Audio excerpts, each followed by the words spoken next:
Esta conferencia comenzará a grabarse.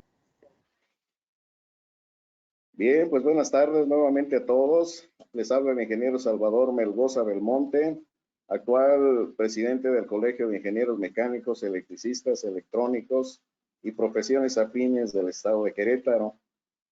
El día de hoy en nuestro círculo de estudios vamos a ver el tema de los campos electromagnéticos en las líneas de conducción eléctricas, el cual será impartido por su servidor, ingeniero Salvador Melgoza Belmonte, y el arquitecto José Granados Navarro, ya se encuentra conectado por ahí.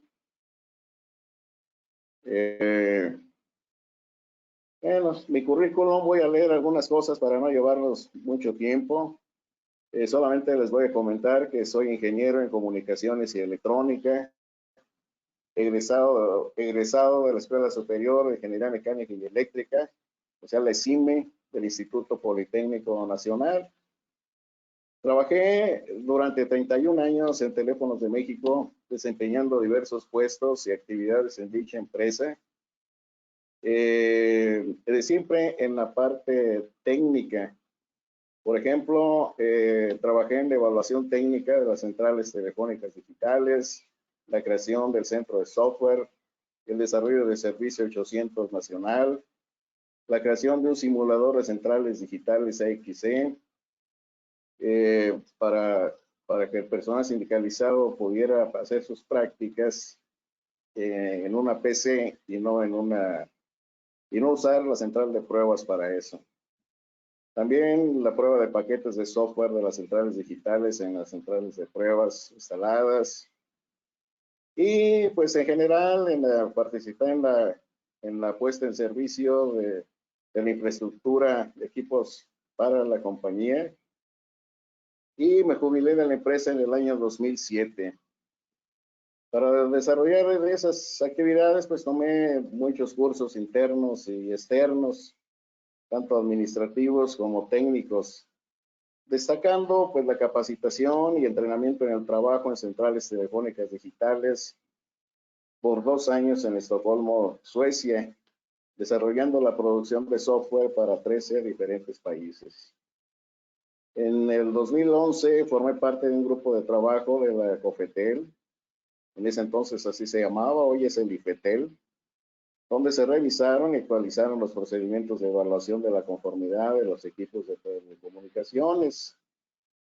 También estoy como perito de telecomunicaciones estatal en este colegio y actualmente pues soy su presidente. En esta ocasión nos va a acompañar también el maestro en arquitectura José Granados Navarro. El arquitecto José Granados Navarro terminó sus estudios de arquitectura en el Tecnológico de Monterrey, Campus Sonora Norte, donde inició su inquietud por el estudio de la arquitectura bioclimática. ¿Habían escuchado sobre esto, arquitectura bioclimática? Posteriormente se desarrolló como servidor público en el área de obra pública por más de 15 años en diferentes municipios, pero principalmente en el estado de Querétaro, donde conoció de manera muy cercana las necesidades de la gente en los rubros de infraestructura y vivienda, generando diversos proyectos sustentables para el beneficio de la población. En conjunto con su trabajo en la administración pública municipal, desarrolló diversos cursos y certificaciones, entre ellos la certificación del Instituto Mexicano del Edificio Sustentable, perito en criminalística ambiental y los recursos naturales. Geobiología, ha trabajado mucho en geobiología, seguramente no han escuchado mucho sobre esto. Ahorita les platicará él de qué se trata. Construcción natural, inspección y vigilancia ambiental y urbana, taller de caminos rurales de bajo impacto, análisis de ciclo de vida de edificaciones, entre otros. Ha participado también como ponente en el área de arquitectura sustentable en diferentes foros, entre ellos con la Universidad Autónoma de Querétaro, el Instituto Tecnológico de Estudios Superiores de Monterrey, el Colegio de Ingenieros Civiles del Estado de Querétaro, Radio y Televisión Querétaro, programas de radio local, el primer Congreso Iberoamericano de Bioconstrucción, así como en diversos congresos de ICLEI, gobiernos locales por la sustentabilidad. Estudió la maestría en Arquitectura Sustentable en la Universidad Cuauhtémoc, plantel Querétaro. Es docente y actualmente doctorante de la Universidad Autónoma de Querétaro en la línea de investigación de hábitat saludable. Consultor en el ramo de arquitectura sustentable y fundador del Colegio de Sustentabilidad del Centro, donde ha participado en el desarrollo de diversos programas y proyectos, entre estos, planes de acción climática municipal, programa de calidad ambiental para la edificación en Querétaro y sistema constructivo Eco-BTC, a partir de bloques de tierra comprimida, elaborados con arcillas regionales y estabilizados con polímeros naturales, por mencionar algunos. Entonces, creo que ya me adelanté demasiado. Entonces, permítanme iniciar nuestro evento, nuestra presentación más bien.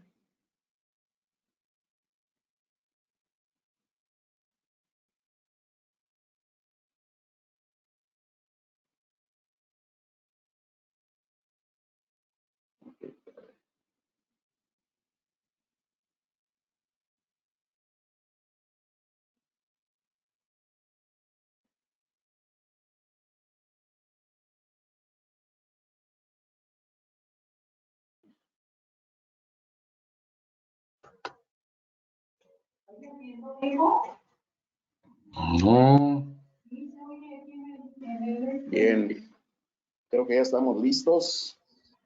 Y nuestra presentación, como comentábamos antes, va a tratar sobre el tema los campos de conducción. Sí, buenas tardes. Permítame un segundo porque quiero iniciar presentándoles un par de videos que hicimos el arquitecto Granados y su servidor. De 9 a 90. Buenas tardes, estamos aquí en Querétaro, en la colonia La Capilla, en la avenida Cedros o Boulevard de los Cedros, esquina con Casuarina, por allá se ve en esa avenida. Y tenemos una lectura de Máximo 74 o 78 nanoteslas de campo de flujo magnético. Estamos midiendo en las líneas de conducción eléctrica desde 115,000 volts. Ahora vamos a ir tomando mediciones hacia la calle, alejándonos del centro. Ahorita aquí, al límite de la banqueta, tenemos 315 en promedio nanoteslas. Como pueden ver, seguimos caminando. Ya estamos aquí en la calle donde hay un negocio. Empieza la habitación. Aquí empiezan ya las casas y tenemos 30, en promedio 30 o 28 nanoteslas. Continuamos aquí en la calle. Varía, para ver hasta dónde se difumina el campo magnético de las líneas de alta tensión de 115,000 volts. Y observamos que va bajando. Ahorita ya tenemos 46 nanoteslas y continuamos un poco más allá para ver más o menos en qué distancia se difumina el campo. Como ven, puede subir y bajar, no es constante la bajada, ¿no? Vemos que va bajando. Aquí estamos ya a media cuadra y ya estamos del orden de 40, 41 nanoteslas. Ya aquí a media cuadra, digamos que ya se empieza a difuminar. Como pueden ver, allá están las líneas de alta tensión donde venimos. Estamos aproximadamente a 50 metros de las líneas. Y ya creemos que por aquí ya tenemos una medición baja, aunque sigue siendo peligrosa. Ok.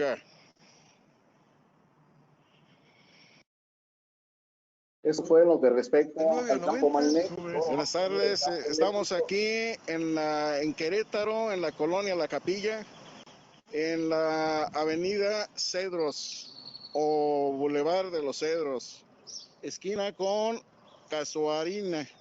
Por allá se ve en esa avenida. Y tenemos una lectura de máximo 74 o 70. Creo que se está repitiendo. Buenas tardes, nuevamente estamos aquí en la ciudad de Querétaro, en la colonia La Capilla, en la avenida de Cedros, y vamos a realizar las medidas. Creo que se está repitiendo el video, permítanme, ahorita les paso mejor el otro, porque tomamos una medición de campo eléctrico y otra de campo magnético. Entonces, bueno, dejen ver si lo encuentro por acá. A ver si le atino, a ver si es este.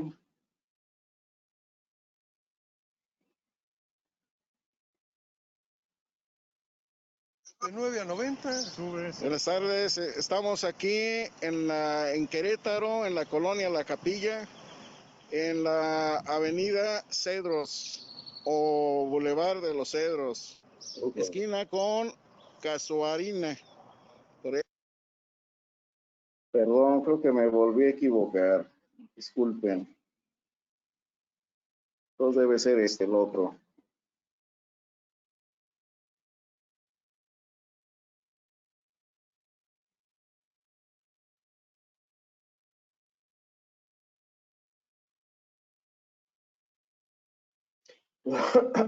Es que es una medición para campo magnético y otra medición para campo eléctrico. Buenas tardes, nuevamente estamos aquí en la ciudad de Querétaro, en la colonia La Capilla, en la avenida de Cedros, y vamos a realizar las mediciones de campo eléctrico en esta ocasión debido a las líneas de alta tensión de 115,000 volts que pasan por este lugar. Aquí el arquitecto José Granados nos va a sostener el aparato de medición.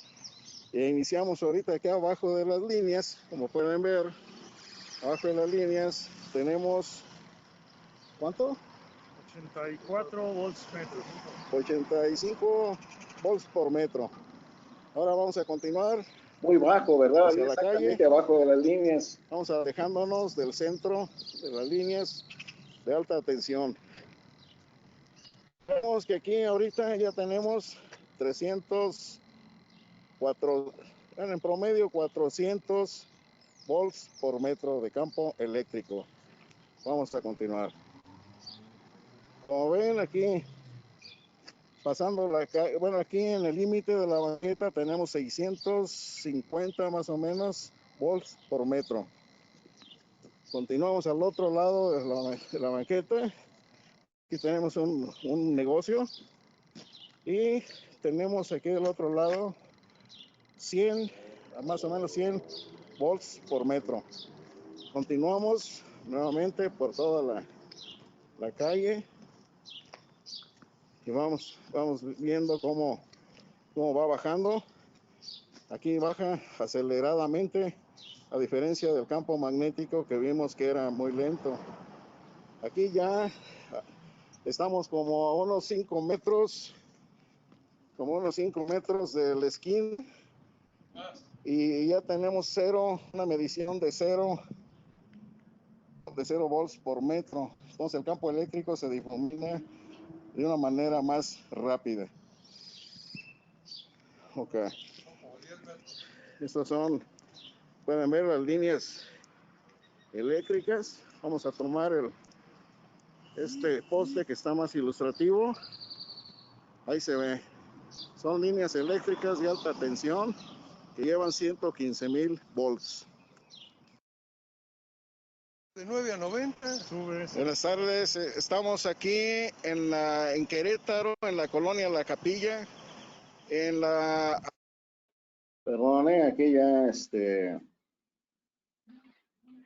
me estoy excediendo con esto.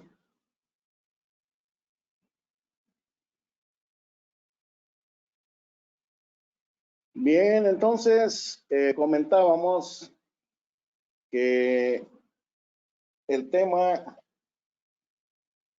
es sobre los campos electromagnéticos en las líneas de conducción eléctrica. Quisimos iniciar con estos videos porque los tomamos nosotros directamente, no son copiados de algún sitio de internet para poder comparar con las tablas que mostraremos posteriormente de los niveles de radiación y poder hacer la comparación. Entonces, iniciaremos hablando sobre física, un poco sobre... Parece que mi máquina no está trabajando muy bien. ¿Sí ven la pantalla? Sí, sí. ¿Sí ven la imagen en la pantalla, de favor? Sí. Ok. Constitución de la materia. Entonces, Constitución de la materia. empezamos viendo un poco de física, recordando lo que nos enseñaron desde la escuela secundaria. No sé si recuerden, donde nos decían que la materia está constituida por átomos y la unión de dos o más átomos forman moléculas, como se puede ver aquí en este ejemplo, ¿verdad? Un átomo viene formado por un núcleo de protones y neutrones y electrones orbitando alrededor como si fuera un sistema planetario. Ese es el modelo electrónico que tenemos del átomo aceptado hasta ahorita. Aunque ya empiezan a cambiar algunas cosas. Entonces, si unimos nosotros dos o más átomos, formamos moléculas, como este es el caso típico del agua, ¿verdad? Donde el agua tiene dos átomos de hidrógeno, o sea, H2, y un átomo de oxígeno, que tiene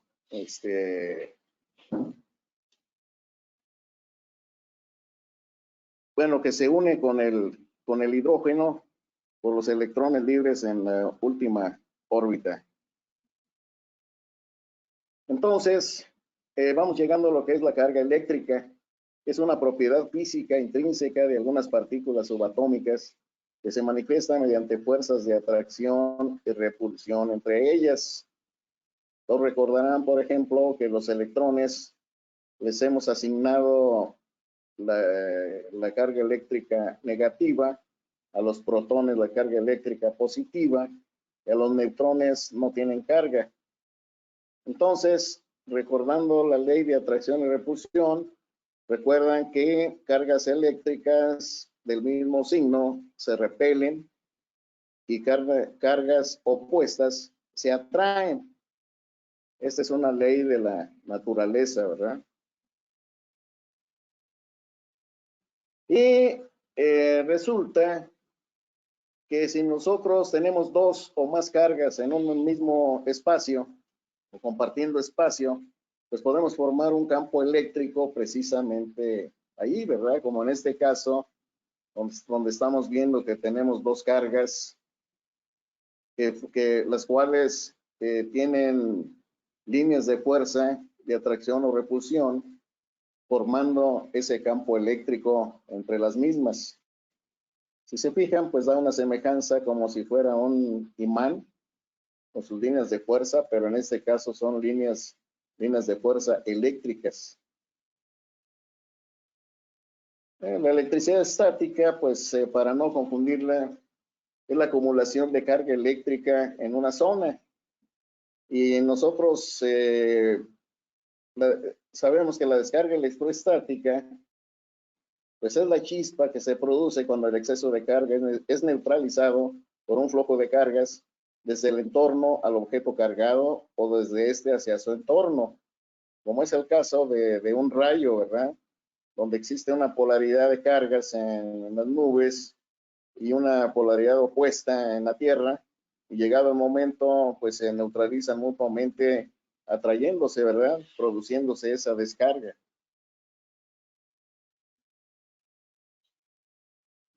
Entonces llegamos a lo que es la corriente eléctrica, en este caso continua.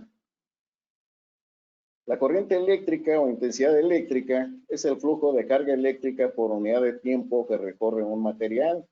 Se debe al movimiento de las cargas en el interior del material. Es decir, si nosotros ponemos una diferencia potencial en algún alambre, como se ve en este caso de que conectamos una pila para que encienda dos foquitos, pueden ser LEDs o lamparitas o lo que ustedes quieran, le estamos ofreciendo una diferencia de potencial a través de la pila a esta trayectoria y por lo tanto se produce una corriente eléctrica continua en un circuito cerrado. Y aquí estamos viendo en la parte central cómo la circulación eléctrica pues se debe precisamente a los electrones que circulan en el interior del conductor, yéndose de una carga eléctrica negativa a una positiva en este caso. Entonces, cuando hay una diferencia potencial, pues se produce una corriente eléctrica que es medible y cuantificable de acuerdo a la ley de Ohm. Está representada aquí, donde dice que la intensidad de la corriente es directamente proporcional al voltaje aplicado o diferencia de potencial aplicado e inversamente proporcional a la resistencia, ¿verdad? Entonces, conviene recordar este concepto porque vamos a ver cómo los campos eléctricos pueden inducir corrientes eléctricas en nuestro cuerpo o en cualquier ser vivo y producir ciertos efectos. Entonces, pues se debe en general a esa diferencia potencial que se produce y que genera la corriente eléctrica. Ahora, sucede este fenómeno del electromagnetismo. Recuerden que al conducir una corriente eléctrica por un hilo conductor, se produce un campo magnético alrededor del mismo. Esto ahorita lo vamos a ver más adelante, que es la ley de Ampère en el estudio de los campos electromagnéticos. La ley de Ampère ilustra matemáticamente cómo es que se produce este fenómeno.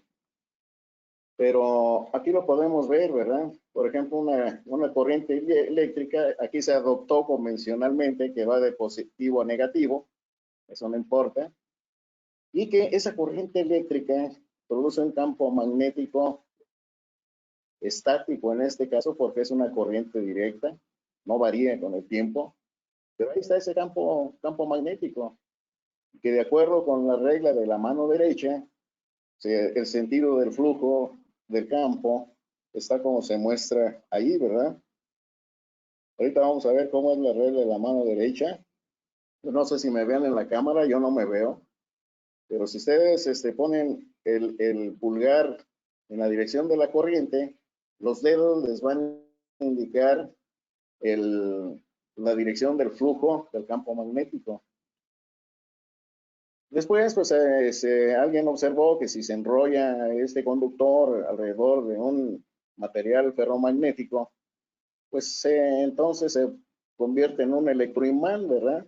Se imanta este material ferromagnético y se comporta como si fuera un imán permanente, como este que tenemos aquí a la derecha, con sus polos norte y sur, convencionalmente, y donde las líneas de fuerza salen de un polo y regresan por el otro, ¿verdad? Entonces, esta ley de Ampère o este fenómeno del electromagnetismo es muy importante porque Aquí estamos viendo ya desde ahorita que una línea de transmisión de corriente eléctrica de la magnitud que sea de voltaje, pues puede producir un campo magnético, ¿verdad? Y esas líneas que nosotros vimos en el video a la entrada, pues transportan corriente alterna, o sea, no es una corriente continua como aquí se ve, sino que es una corriente senoidal de una frecuencia de 60 Hz aquí en México. Entonces, ahorita continuaremos con ese punto. Pues aquí tenemos la ley de Ampere, ya matemáticamente, donde podemos ver que aquí en la fórmula, donde la V significa la densidad de flujo magnético, y nos dice que es directamente proporcional a la corriente. Fíjense cómo se parece a la ley de Ohm, y de hecho en electromagnetismo se maneja como ley de Ohm también. Entonces, el campo magnético es directamente proporcional a la corriente que va por el conductor e inversamente proporcional al radio o la distancia donde deseamos medir alrededor del conductor, ¿verdad? Un cero pues es la permeabilidad magnética del medio ambiente, bueno, del material donde está el campo magnético en el vacío. Eso se refiere al vacío, aunque cada medio tiene una permeabilidad magnética de diferente valor, ¿verdad? Y pues 2pi. De hecho, 2πr es la fórmula de la circunferencia, ¿verdad? ¿Se recuerdan?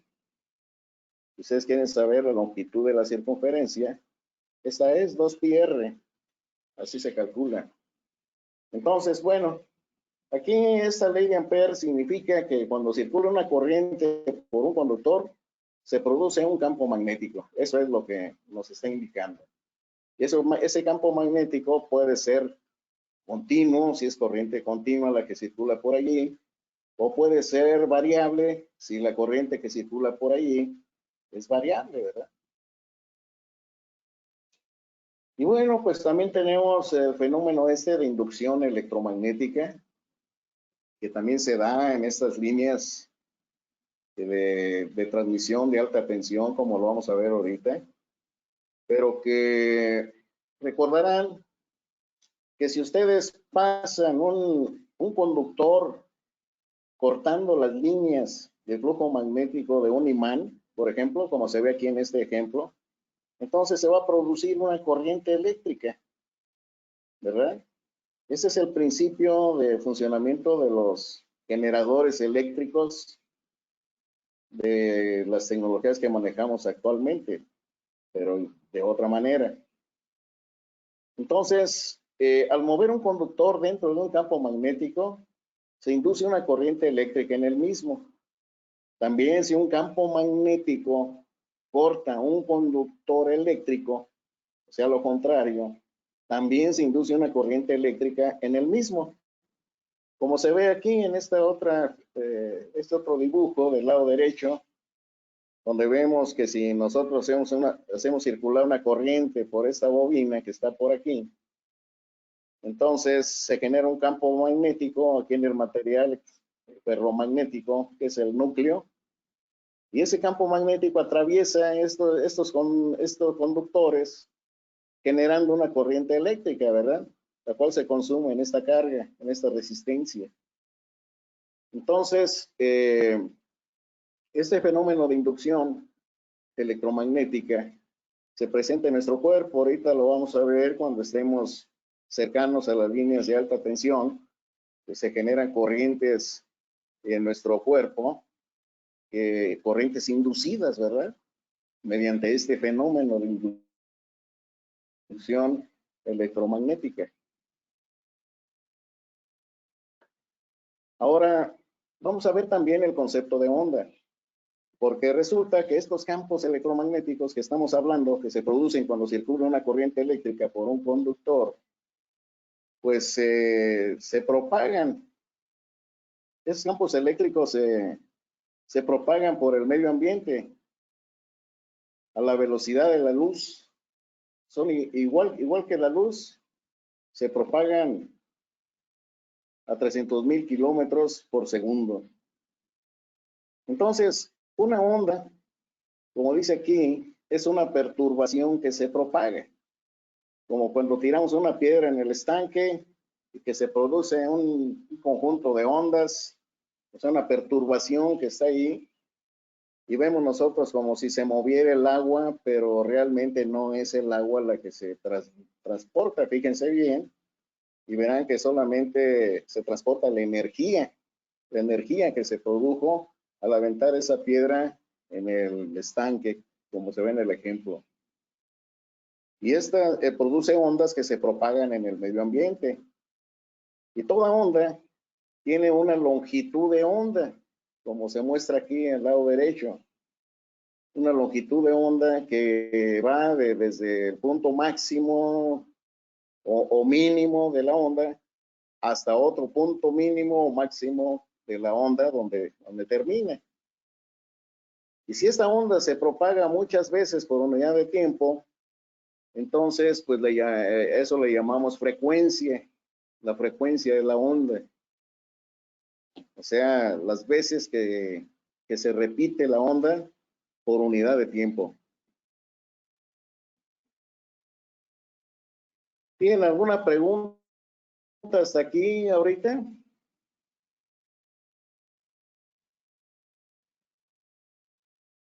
No hay preguntas todavía, todo eso se lo saben, sí lo recuerdan bien, ¿verdad? De la escuela. Bueno, entonces ahorita solamente para recordar, las cargas eléctricas cuando son aceleradas originan ondas electromagnéticas. Una carga eléctrica acelerada crea un campo eléctrico variable y como explican las leyes de Maxwell, los campos pueden abandonar la fuente que los produce y viajar por el espacio sin soporte material. Un campo eléctrico variable engendra un campo magnético variable que a su vez vuelve a engendrar otro campo eléctrico y así avanza por el espacio. Entonces, las ondas electromagnéticas se descubrieron primeramente en forma matemática por este señor Maxwell. Y otro señor, Hertz, se encargó de descubrirlas, o sea, viendo que lo que Maxwell decía matemáticamente, entonces realmente se producía en la realidad. Y entonces hizo un experimento donde se ve aquí, donde de alguna manera se genera una diferencia potencial entre esas dos bolitas que están aquí. No sé si las alcancen a ver allí. Se genera una diferencia potencial y se produce un chisporroteo. Entonces, ese chisporroteo, según la lógica de Hertz, ese chisporroteo podía producir las ondas electromagnéticas que hablaba Maxwell y que por lo tanto, si eso era cierto, lo que decía Maxwell, estas ondas al propagarse podrían hacer que se reflejaran aquí en esto que le llamó antena, ¿verdad? Dando una corriente eléctrica en esta espira, dos bolitas que están allí. Entonces, experimento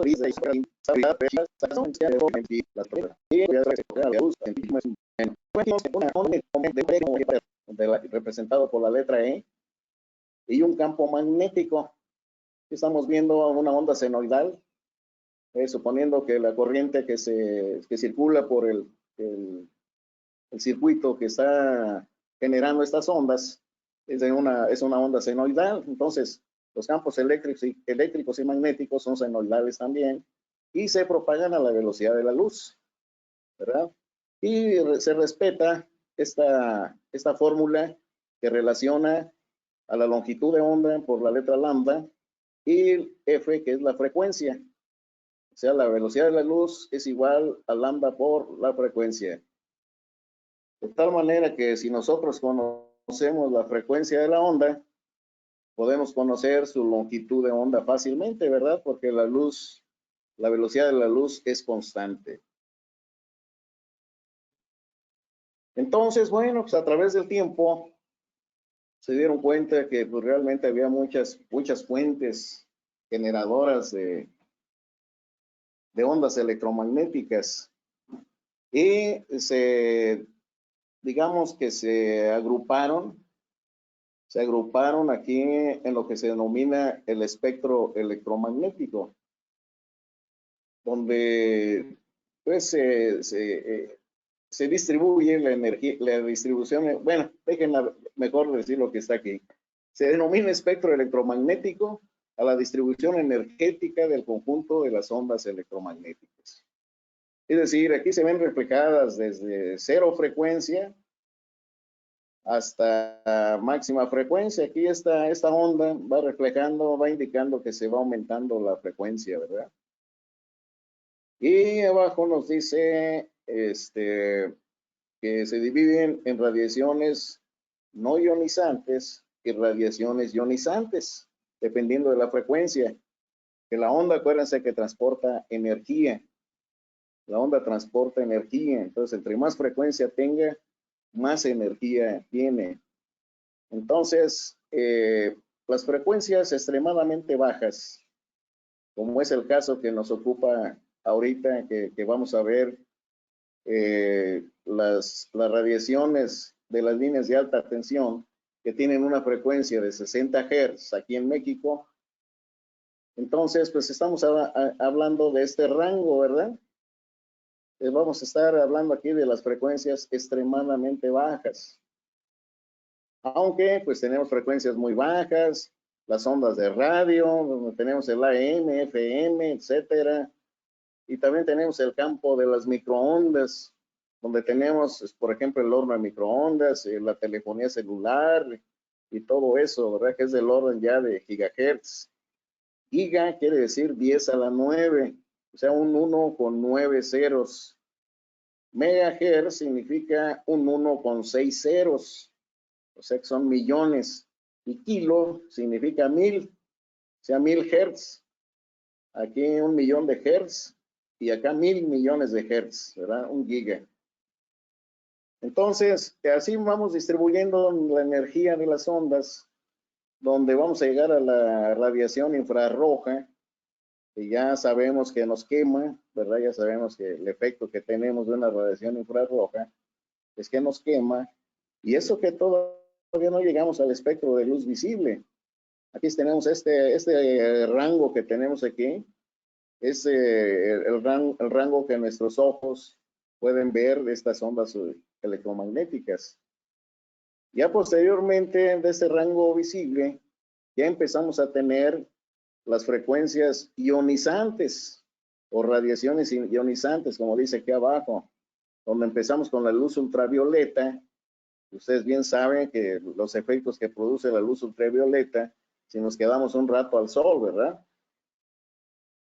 Los rayos X, pues no se diga, ya tienen una frecuencia muchísimo más alta, y si nos exponemos a los rayos X, podemos sufrir alteraciones en nuestro ADN, incluso morir. Y los rayos gamma, que son los de más alta concentración de energía que se conocen, que son producidos en el espacio, ¿verdad? Puede ser por la explosión de una supernova, de la explosión de un sol que se terminó su ciclo de vida y explota, y esas explosiones generan rayos gamma que si llegan a la Tierra, pues pueden ocasionarnos daños, ¿verdad? Entonces, esto es el espectro electromagnético. Y realmente todo ese espectro lo estamos recibiendo continuamente. Sobre todo esto que está en la parte de la luz visible para la izquierda, todo el tiempo estamos recibiendo ese tipo de radiaciones. Si se fijan, no nada más estamos recibiendo radiaciones de las líneas de alta tensión, sino también de de las ondas de radio, de las ondas de microondas, de nuestro horno de microondas también está generando ahí en la casa.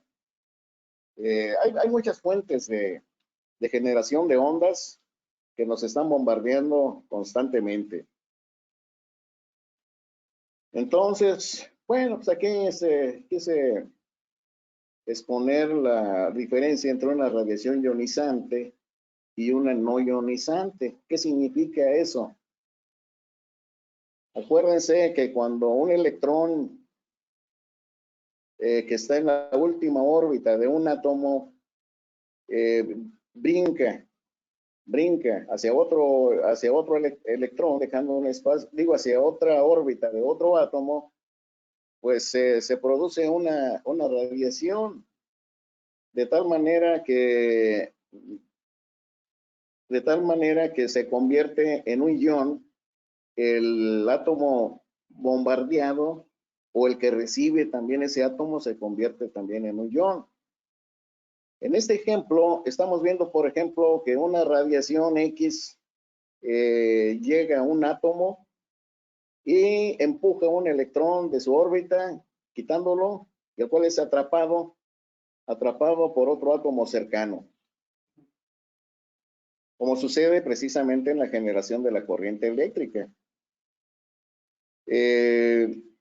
Entonces, este átomo que pierde un electrón, pues entonces tiene una carga más positiva, ¿verdad? E incluso se denomina ion positivo. Y el que gana el electrón, pues tiene una carga más negativa. Por lo tanto, pues es un ion negativo. Y este efecto se produce a cada momento en la naturaleza. ¿Tienen preguntas hasta aquí? No, todo ya se lo saben. Perfecto. Bueno, entonces vamos a ver que en la red de distribución de la corriente eléctrica tenemos varias fases en esta red de transporte que manejan diferentes voltajes. Este diagrama que me proporcionó amablemente el doctor Ángel Marroquín de Jesús, podemos ver, por ejemplo, que desde la central generadora de energía salen alrededor de 3,000 a 36,000 volts, los cuales se suben mediante un transformador hasta 110,000 o 380,000 volts. Ahorita no tomen en cuenta mucho los valores exactos. Ahorita les voy a poner lo que realmente se maneja aquí en México. Entonces, a través de la red de transporte, después vamos a ir bajando esa tensión tan alta y vamos a llegar a la red de reparto, donde ya manejamos voltajes de 25,000 a 132,000 volts, ya digamos a media tensión. Y seguimos bajando ese voltaje para llegar a una parte de la red, que es la red de distribución en media tensión. Y ya podemos ofrecerle a algunas industrias entre 3 y 30,000 volts que requieren ellos para su funcionamiento. Y finalmente, también a través de transformadores en los postes o de base en la tierra, donde estén, seguimos bajando el voltaje hasta llegar a la red doméstica, donde se requieren únicamente de 125 a 220 volts, ¿verdad? Que somos los clientes residenciales, ya los clientes de casa. Entonces, de acuerdo con esta tablita que tengo por aquí, las tensiones que yo les decía de alta tensión allá realmente aquí en México son de 400,000 volts, las más altas. Y luego va bajando a 230,000 volts y llegar a 161,000 volts. Y esto le podemos llamar alta tensión. Después, cuando seguimos bajando, en México tenemos líneas de 138,000 volts, de 115,000 volts, que fue como la que vimos en el video del inicio, de 85,000 volts y 69,000 volts al final. No tiene caso ver las cantidades que tenemos en México. Ese no es el tema, ¿verdad? Solamente veamos las magnitudes que se trabajan aquí en México. Imagínense las corrientes que generan estos voltajes y por lo tanto la magnitud de los campos electromagnéticos que se generan de acuerdo a la ley de Ampere que les mostré. Y bueno, pues aquí estamos viendo cómo, sobre todo cuando estamos durmiendo, es cuando estamos más indefensos, porque duramos en un solo sitio alrededor de 8 horas, y es que dormimos nuestras 8 horas normalmente, y estamos recibiendo radiaciones de todo tipo, ¿no? Que pueden ser de las torres de alta tensión, si está en una línea cercana, ¿verdad? También recibimos de los contactos y algún chisporroteo por ahí de algún contacto que no está bien fijo en sus conexiones, puede producir chisporroteo, que a su vez produce ondas electromagnéticas. Y si hay una antena de telefonía celular por ahí cercana, pues también induce. Y hay un montón, ¿no? El ventilador, la licuadora, si la prendemos, también tiene inducción de campos electromagnéticos. Y como les decía anteriormente, realmente a todas horas estamos recibiendo una sumatoria de campos electromagnéticos de diferentes valores que no conocemos realmente los efectos que producen en nuestro organismo. Pero nada más como complemento, vamos a recordar un poco las unidades para cuando se hable de esto no sea extraño. Y tenemos la conductividad, por ejemplo. La conductividad es la facilidad que tiene un material para conducir la corriente eléctrica, o sea, lo contrario de resistencia, ¿verdad? Entonces, en el cuerpo humano, por ejemplo, también tiene un valor de conductividad. Se mide en Siemens por metro. La corriente, pues, se mide en amperes. La densidad de corriente se mide en amperes por metro cuadrado. La frecuencia, pues, es en hertz, como les comentaba. El campo eléctrico se mide en volts por metro. El campo magnético, aquí esta es la intensidad del campo magnético, se mide en amperes por metro.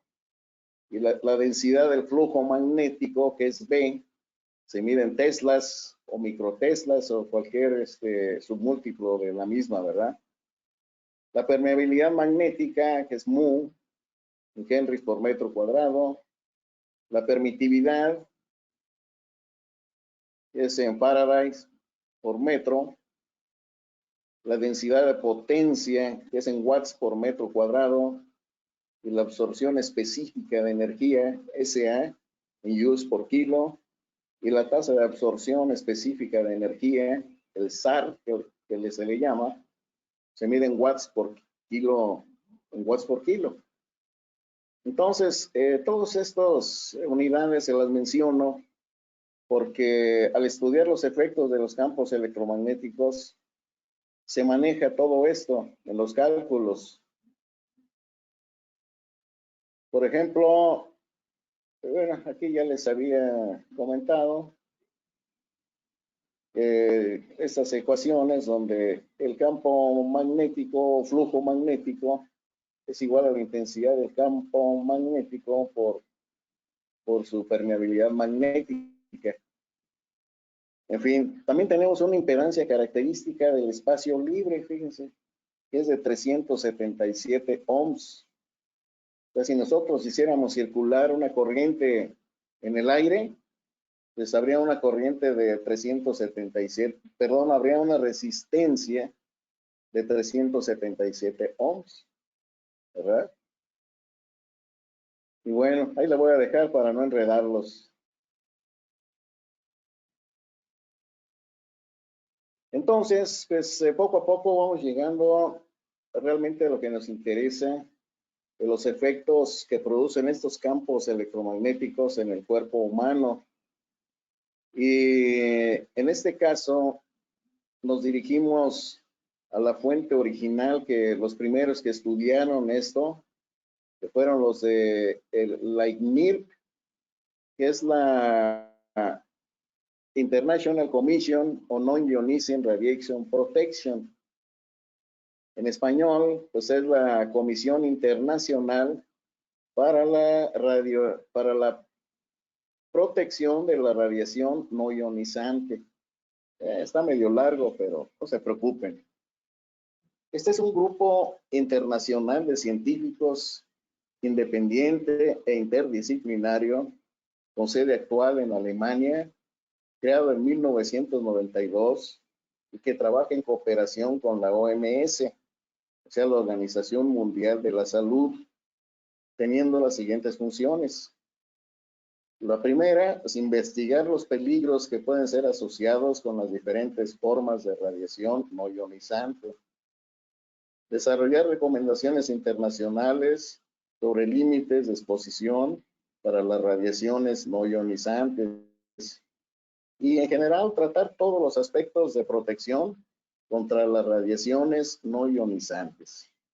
O sea, este es el primer grupo científico que se dedicó al estudio de estas ondas electromagnéticas y estudiaron precisamente los efectos de las líneas de alta tensión, así como las torres de telefonía celular.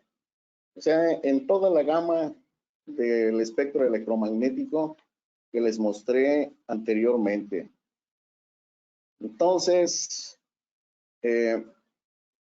ellos en sus estudios diseñaron estas tablitas, que no nos vamos a meter en líos de dónde salieron estas cantidades, pero así lo determinaron ellos.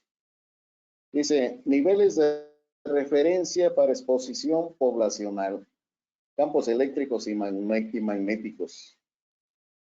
Dice, valores RMS no perturbados, proporcionada por el ICNIRP. Eso de valores RMS, pues es valor raíz cuadrático medio, no perturbados, pues es que están solos, ¿no? Que no tienen otros campos adicionales. Entonces, en la parte amarilla, tenemos el rango de frecuencias que donde se encuentran las líneas de alta tensión, que como comentábamos, aquí en México siempre ha sido de 60 Hz. Entonces caen dentro de este rango, desde 25 hasta 0.8 kHz. Y aquí están los límites, que es donde se supone que no se deben sobrepasar para evitar problemas en la salud. Entonces, todos están relacionados con la frecuencia, como ven. Por ejemplo, el límite de intensidad de campo eléctrico sería de 250 entre 60 en este caso, ¿verdad? Bueno, en kilohertz, porque deben tomarse las medidas que se ven aquí, en las cuales está puesto el rango de frecuencias. Entonces, por ejemplo, la intensidad límite de campo eléctrico que podemos soportar, aquí lo puse de este lado, 250 entre 0.60, dice que podemos soportar hasta 4.166.66 volts por metro, en lo que se refiere a campo eléctrico. En lo que se refiere al campo magnético, que es 4 sobre F, entonces nos da un valor de 66.66 amper por metro. Y finalmente tenemos la densidad de flujo magnético, que se da en microteslas. Nosotros dividimos 5 entre la 60 Hz.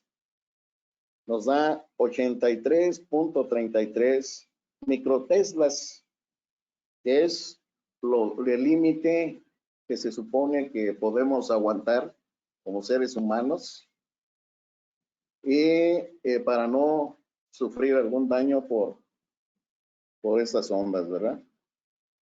Entonces, bueno, también aquí tenemos todos estos rangos de frecuencias, ¿verdad? Desde 1 Hz hasta 300 gigahertz. Y cada uno pues tiene diferentes valores de límite. Por ejemplo, aquí abajo, esta otra rayita más oscura es el rango en donde se está manejando la telefonía celular actual, hasta la 4G. Entonces, eso ya lo hemos visto en otras pláticas, en sus límites y todo, pero es algo similar a lo que les estamos platicando ahorita. Ahora, esto es para la exposición, bueno, para la gente normal, digamos, es una exposición poblacional, porque existe otra tabla para la gente que tiene que trabajar allí en los sitios, y que es un poco más exigente. Entonces, para exposición ocupacional, los límites pues, son un poco más exigentes. Y aquí tenemos, por ejemplo, que la intensidad del campo eléctrico, pues de una vez lo mostramos acá, el límite viene siendo de 8,333 volts por metro. Para la intensidad del campo magnético sería de 333.33 amperes por metro. Y para el flujo magnético sería de 41.66 microteslas. Entonces, estas tablas son las que han venido usando varios países que se guían por la Unión Internacional de Telecomunicaciones, la UIT, y tienen unas tablas parecidas, los de la IEEE. También tiene valores muy cercanos a esto, varía muy poco, de tal manera que todos coinciden en estos criterios, ¿verdad?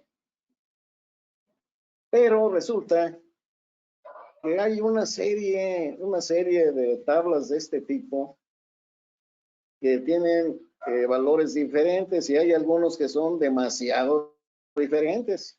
O sea que cada país tiene un criterio diferente en cuanto a las recomendaciones, no todos se guían por un mismo pensamiento, ¿verdad? Por ejemplo, aquí tenemos el Consejo Nacional de Protección Radiológica y de Medidas. Estos son los límites que ellos ponen para el campo eléctrico y acá para el flujo magnético. Entonces, el Consejo Nacional de Protección Radiológica y de Medidas nos dice el límite para los trabajadores es de 100 volts por metro y para la corriente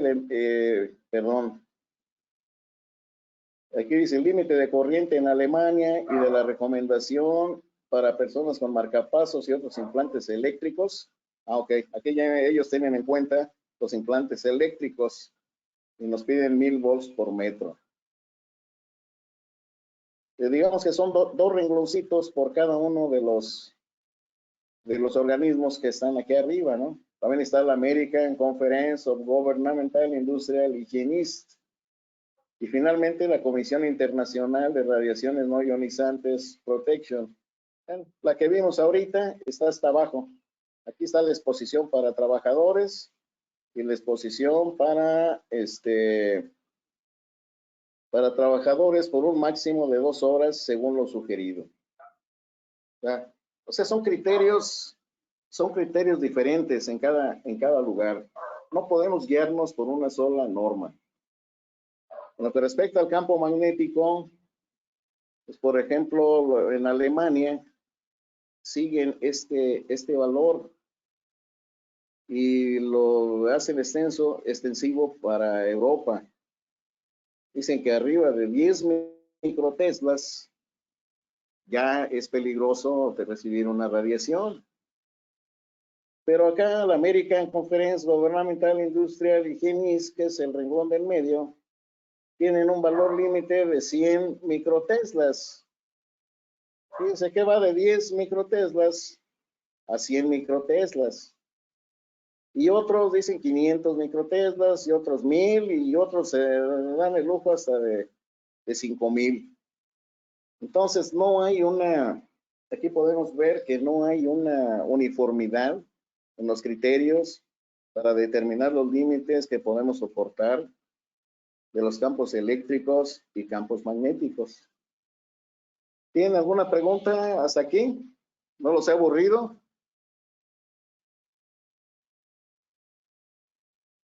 ¿Estaré hablando solo?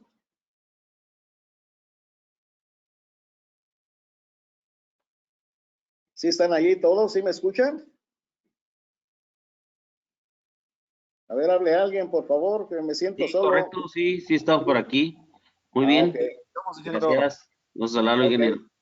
ok, muchas gracias. Pero ¿cuál tomará México, ingeniero? Qué volumen. Nosotros estamos con unas tablas muy parecidas a las del INMIR, que es la que les he estado mostrando, que vienen en la recomendación 017 del IFETEL. Pero bueno, yo preferí dejar estas que son internacionales y que no varían gran cosa, porque casi siempre nosotros copiamos lo mismo de los documentos que vienen de Estados Unidos, ¿verdad? Ni modo. Entonces, vamos a hablar un poquito sobre la interacción de los campos eléctricos de baja frecuencia en nuestros cuerpos. ¿Qué es lo que pasa, no? Cuando estamos expuestos nosotros a las radiaciones de estas líneas de alta tensión. Entonces aquí dice, de aquí en adelante va a estar un poquito medio aburrido, digamos, porque es mucha teoría. No se puede resumir mucho, porque son los estudios que hizo el INMIR al respecto. Y son extensos, pero extensos con ganas, ¿eh? Entonces, esto que estoy poniendo aquí es una parte relativamente muy pequeña, pero que espero que ilustren algo sobre lo que está pasando, porque si no, pues nos llevaríamos aquí un curso de una semana para ver esto. Entonces, ahorita vamos a ver la interacción de los campos eléctricos en nuestro cuerpo y más adelante vamos a ver qué pasa con los campos magnéticos, porque suceden cosas un poquito diferentes. Y en conjunto, pues también es diferente. Bueno, la interacción de campos eléctricos variables en el tiempo con el cuerpo humano resulta en un flujo de cargas eléctricas. La polarización de la dirección de las cargas, o sea, se forman dipolos eléctricos en nuestro cuerpo y por lo tanto se forman diferencias de potencial y por lo tanto hacen circular corrientes eléctricas en nuestro cuerpo. Las magnitudes relativas de estos diferentes efectos dependen de las propiedades eléctricas del cuerpo, como son la conductividad eléctrica, que era lo que les platicaba, y la permitividad, que gobierna la magnitud del efecto de polarización, ¿verdad? Entonces, la conductividad eléctrica y la permitividad varían con el tipo de tejido y también dependen de la frecuencia del campo. Los campos eléctricos externos al cuerpo inducen una carga superficial en el cuerpo.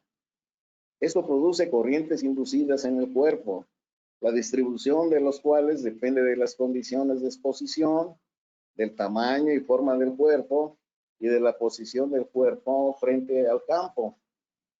Bien, esto significa que aunque a todos nos ocurre algo más o menos lo mismo, puede variar dependiendo si es una persona de edad avanzada o de mediana edad o de un niño, ¿verdad? Creo que es muy diferente la afectación que pueda tener un campo eléctrico sobre un adulto y comparado con un niño, y más si es un bebé, ¿verdad? Son tejidos mucho más sensibles. Ahora, ¿qué pasa con los campos magnéticos de baja frecuencia? O sea, decimos de baja frecuencia por lo de 60 Hz, ¿verdad? La interacción física de los campos magnéticos variables en el tiempo con el cuerpo humano genera campos eléctricos inducidos, o sea, al revés.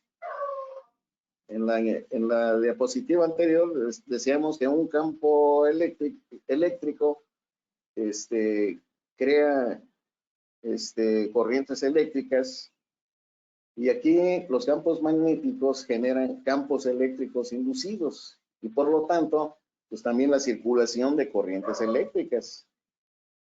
Las magnitudes de los campos inducidos y de la densidad de corriente son proporcionales al radio de la espira magnética.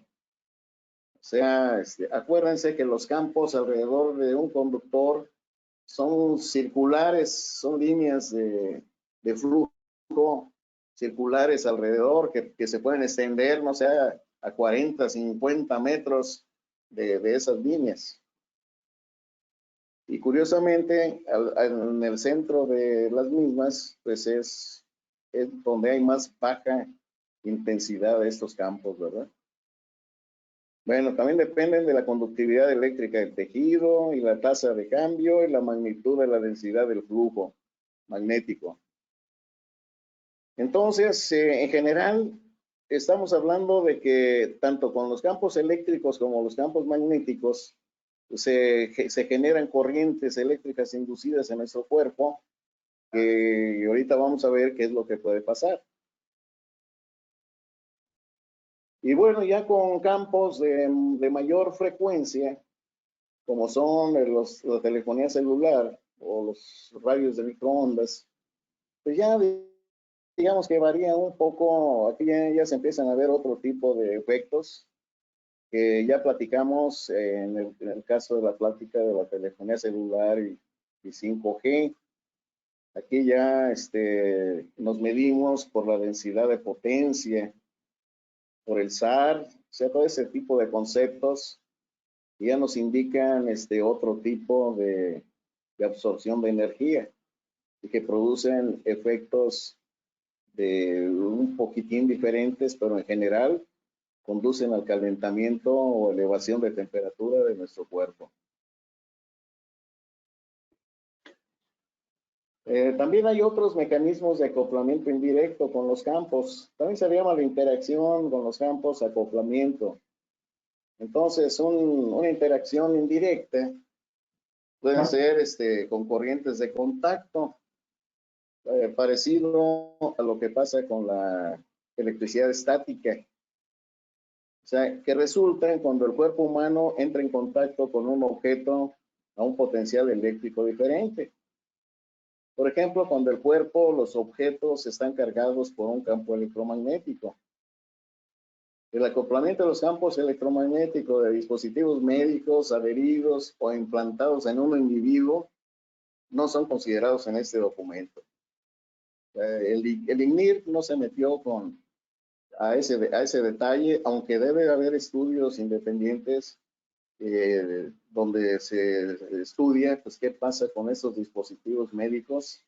Un marcapasos, por ejemplo, imagínense, y ustedes abajo de unas, o muy cercanos a unas líneas de alta tensión, ¿qué pasa con ese marcapasos, no? Bueno, entonces, si ustedes se ponen en las cercanías de un campo electromagnético, ustedes se cargan también, o sea cualquier ser humano o animal, nos cargamos, adquirimos energía, se forman dipolos en nuestro cuerpo. Y como les decía, son los que generan las corrientes eléctricas. Pero cuando ustedes están cargados y tocan, por ejemplo, el auto, pues pueden producir una chispa, igualito que cuando se descargan con la corriente estática, ¿no? Con electricidad estática. Entonces, dice aquí que la carga de un objeto conductor por parte de los campos electromagnéticos causa corrientes eléctricas que pasan a través del cuerpo humano en contacto con dicho objeto. La magnitud de distribución espacial de tales corrientes dependen de la frecuencia, del tamaño del objeto, del tamaño de la persona y del área de contacto. Las descargas transitorias, o sea, las chispas, pueden ocurrir cuando un individuo y un objeto conductor expuesto a campos intensos entran en una situación de proximidad cercana. Y bueno, pues eso es lo que pasa, ¿no? Eso es lo que pasa cuando interactuamos con los campos eléctricos y campos magnéticos. Pero el INIR, pues ya hizo estudios más a fondo, ya más específicos. Y de hecho, ellos prácticamente no hicieron esos estudios por sí mismos, sino que recopilaron la serie de estudios que había al respecto y asignaron criterios para ver si realmente ocasionaba tal o cual daño al cuerpo humano la exposición a esos campos. Entonces, cuando vieron los estudios residenciales del cáncer,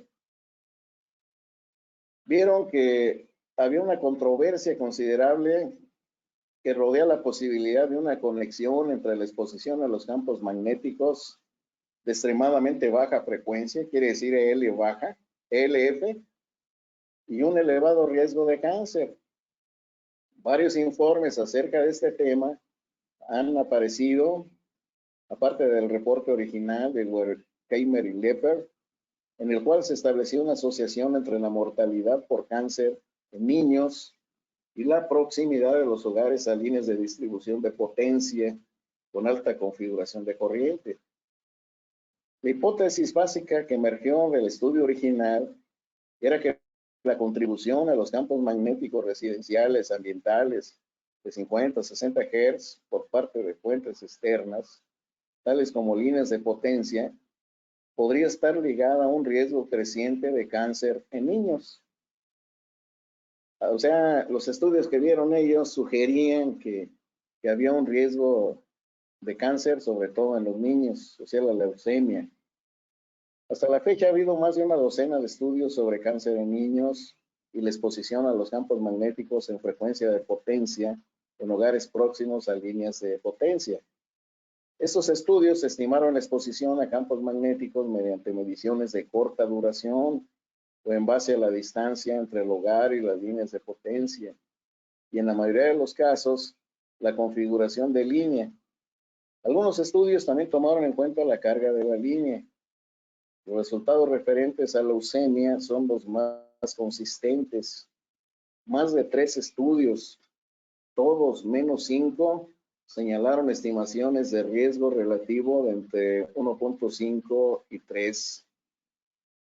El juicio del INMIR es que los resultados de las investigaciones epidemiológicas, o sea, de los estudios que podrían considerarse como epidemias, en exposiciones a campos electromagnéticos y cáncer, incluyendo leucemia en niños, no son suficientemente fuertes por la ausencia de un soporte de investigación experimental para formar una base científica para establecer los efectos sobre la exposición. O sea, a pesar de todos los estudios que había al respecto y que indicaban fuertemente que podían causar cáncer en los niños, pues determinaron que esos estudios no eran concluyentes, ¿verdad? No pudieron decir, sí, si se aproximan a tal distancia de una línea de alta tensión de 60 Hz, les va a dar cáncer. No lo pudieron determinar.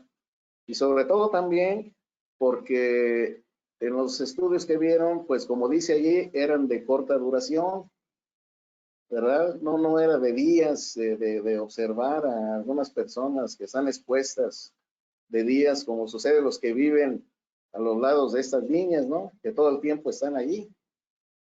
Entonces, los estudios que se vieron en ese entonces, que datan de 1992 más o menos, en la década de los 90s, entonces, así estaba la situación. Entonces, no se animaron a decir que se podía producir el cáncer.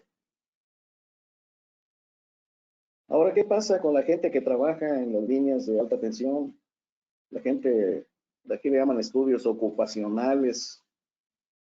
Se supone, ¿verdad?, que pues, por estar expuestos más a estos campos, podrían estar expuestos también a contraer algún daño en su organismo, como por ejemplo el cáncer, ¿verdad? Daños en su aparato reproductor, los daños en el cerebro, en fin. Pero el INMIR dice esto: una gran cantidad de estudios epidemiológicos se han realizado para evaluar conexiones posibles entre la exposición a los campos de extremadamente baja frecuencia y el riesgo del cáncer entre trabajadores de ocupaciones eléctricas. El primer estudio de este tipo, que data del 82, aprovechó una base de datos de certificados de defunción, incluyó títulos e información del trabajo sobre mortalidad por cáncer.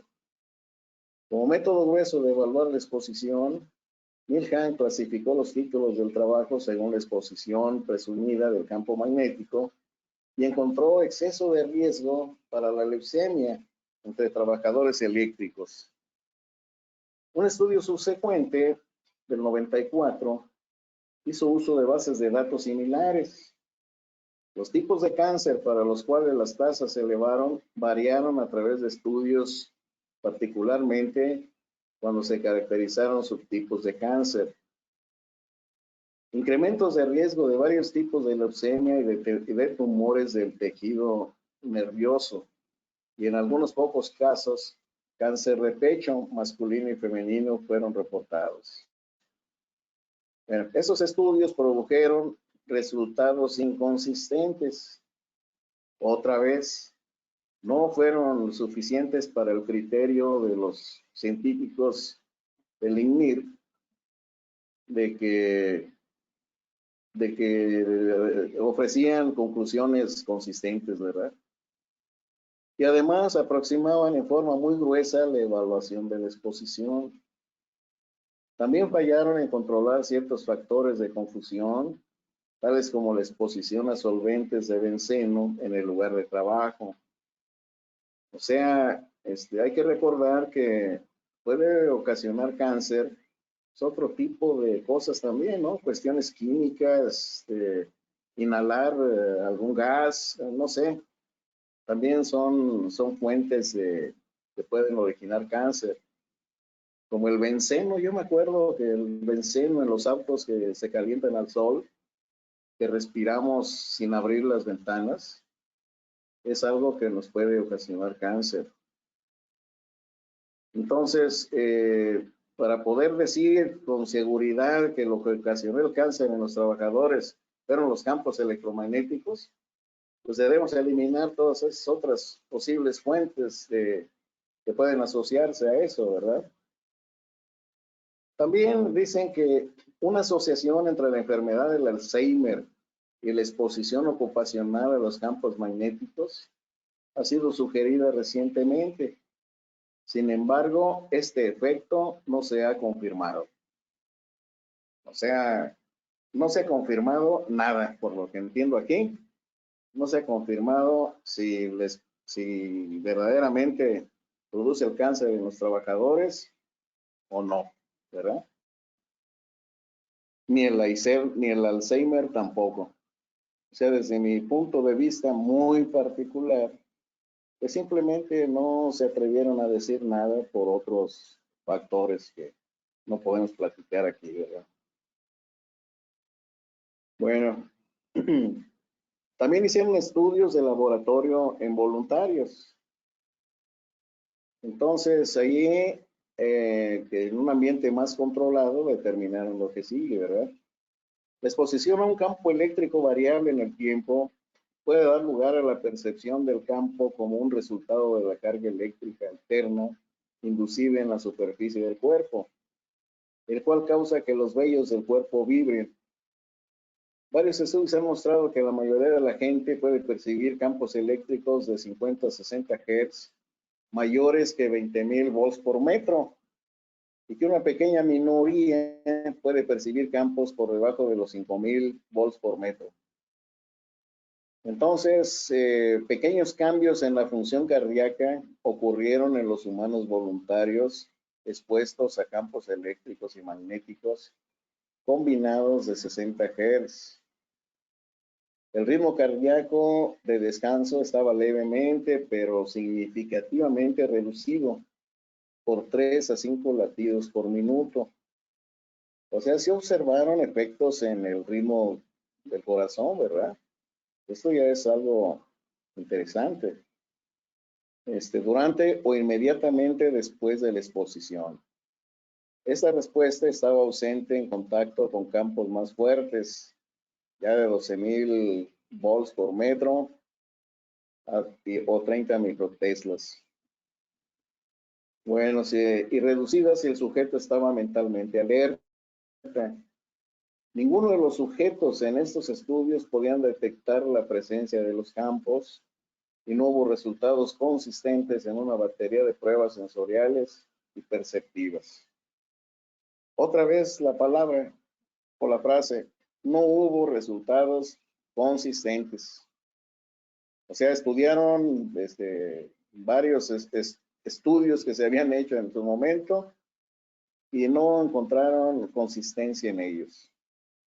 Por lo tanto, pues no podían decir tampoco si realmente sí se producía o no se producía el daño, ¿verdad? Entonces, en resumen, ya este es el último rollo que les voy a echar para pasar a otra cosa más interesante. En resumen, con la posible excepción de tumores mamarios, hay poca evidencia proveniente de los estudios de laboratorio que los campos magnéticos en frecuencias de potencia tienen un efecto de promover tumores. Hay poca evidencia. Aunque son necesarios estudios futuros en animales para clarificar los efectos posibles de los campos de extremadamente baja frecuencia en las señales producidas en células y en la regulación endocrina, ambas podrían influenciar el desarrollo de tumores, promoviendo la proliferación de células iniciadas. Solamente si se puede concluir que actualmente no hay evidencia convincente para los efectos cancerígenos de estos campos y que estos datos no se pueden utilizar como base para desarrollar las recomendaciones para la exposición. O sea, otra vez, no hay consistencia y no pueden decir que se causen efectos cancerígenos, ¿verdad? Los estudios de laboratorio en sistemas celulares y animales no han encontrado ningún efecto establecido de los campos de baja frecuencia que indiquen efectos adversos en la salud, cuando la densidad de corriente inducida está en o debajo de 10 miliamperes por metro cuadrado. A niveles más altos de densidad de corriente inducida, del orden de 10 a 100 miliamperes por metro cuadrado, electricistas me podrán decir si esto es mucho o poco, de 10 a 100 miliamperes por metro cuadrado. Más efectos significativos sobre el tejido se han observado consistentemente. Por ejemplo, cambios funcionales en el sistema nervioso y otros efectos del tejido. Los datos sobre el riesgo de cáncer asociado a la exposición a los campos de extremadamente baja frecuencia entre los individuos que viven cerca de líneas de potencia son al parecer consistentes en indicar un riesgo levemente más alto de leucemia en niños, aunque estudios más recientes cuestionan la débil asociación previamente observada. O sea, primero dicen que hay un riesgo levemente más alto de leucemia en niños, pero después dicen que hay una débil asociación previamente observada. O sea, ¿entienden? ¿Entienden? Como que no se animan a decir nada con claridad, ¿no? Yo estoy exponiendo tal cual como ellos lo expusieron, ¿eh? Todo esto es del INMIR. Los estudios, sin embargo, no indican un riesgo semejantemente elevado de cualquier otro tipo de cáncer en la niñez o de cualquier forma de cáncer en adultos. La base para la conexión hipotética entre la leucemia de la niñez y la residencia cercana a las líneas de potencia es desconocida. Si la conexión no se relaciona con los campos eléctricos y magnéticos de extremadamente baja frecuencia generados por las líneas de potencia, luego factores de riesgo desconocidos para la leucemia tendrían que ser relacionados a las líneas de potencia de manera indeterminada. O sea, lo que decíamos de los otros factores que pueden ser químicos o de otro tipo, ¿no? En ausencia de una base de estudios de laboratorio, los datos epidemiológicos son escasos para que se establezcan recomendaciones para la exposición. O sea que en resumen, no nos dicen si sí o si no. Ahora bien, sin embargo, hay una multitud de casos de estudio. Ustedes lo han visto en el internet, hay una infinidad de videos, inclusive, donde se muestra que pues tienen una alta radiación en algunas zonas y que hay evidencia de muchos casos de cáncer en ellos, ¿verdad? Ahorita el arquitecto José Granado nos va a platicar de algunos casos interesantes. Yo únicamente les platicaré algo de este caso de Guadalajara.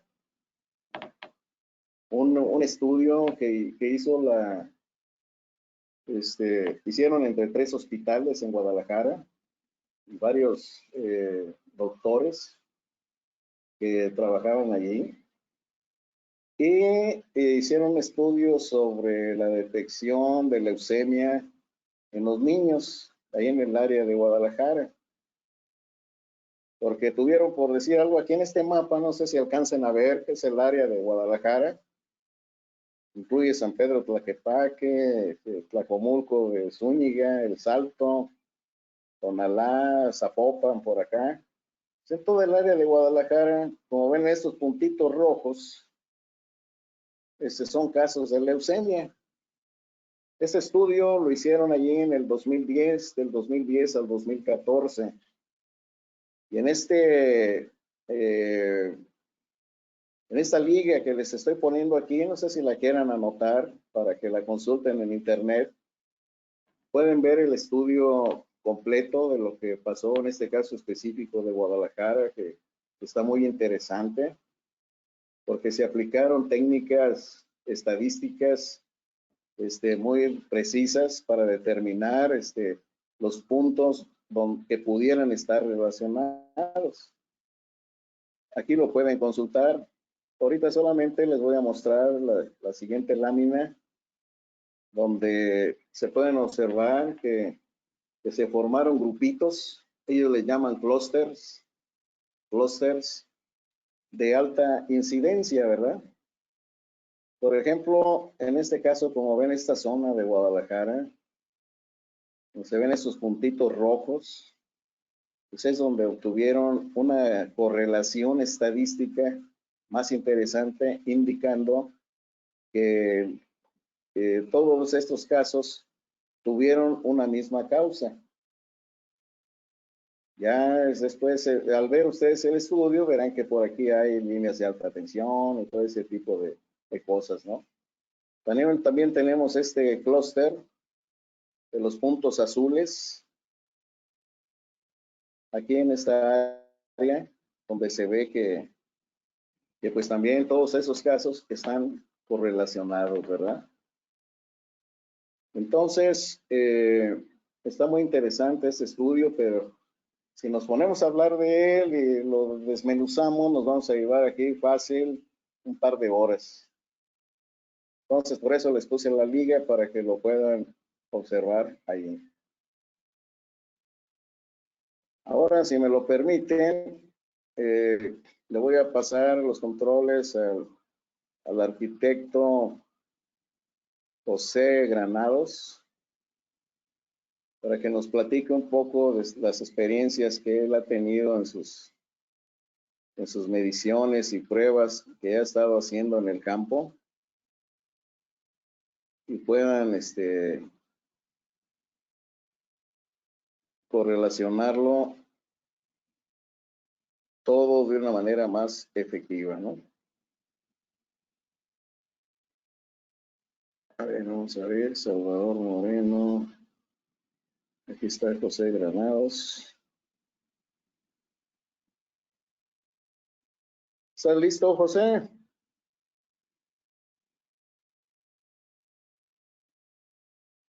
Ahí estás, José Granados. Sí, aquí estoy, Ok. Ya puedes darle compartir pantalla, si lo deseas. Ok, permítame un momento porque me lo está bloqueando aquí la parte de privacidad. Entonces, permítame nada más tener accesibilidad. Pero aquí estoy. A ver. Se supone que, que ya.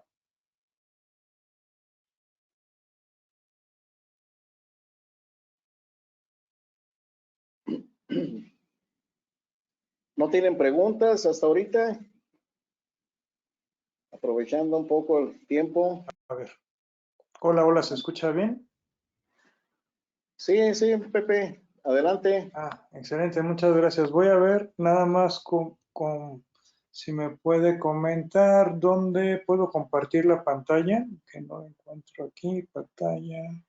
Ya, a ver, vamos a ver. Cámara.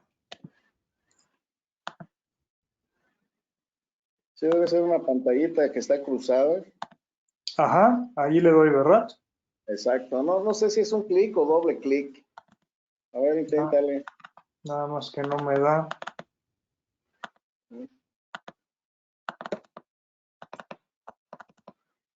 Ya le estoy aquí dando doble clic, pero no me deja.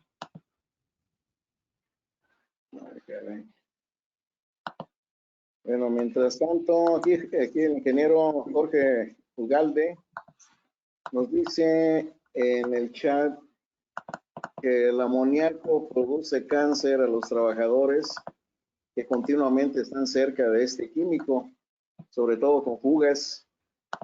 O sea, una fuga de amoníaco, pues sí, debe de ser casi letal, ¿verdad, Jorge?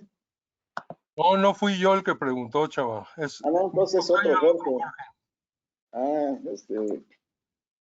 A ver, Jorge Godínez ha de haber sido.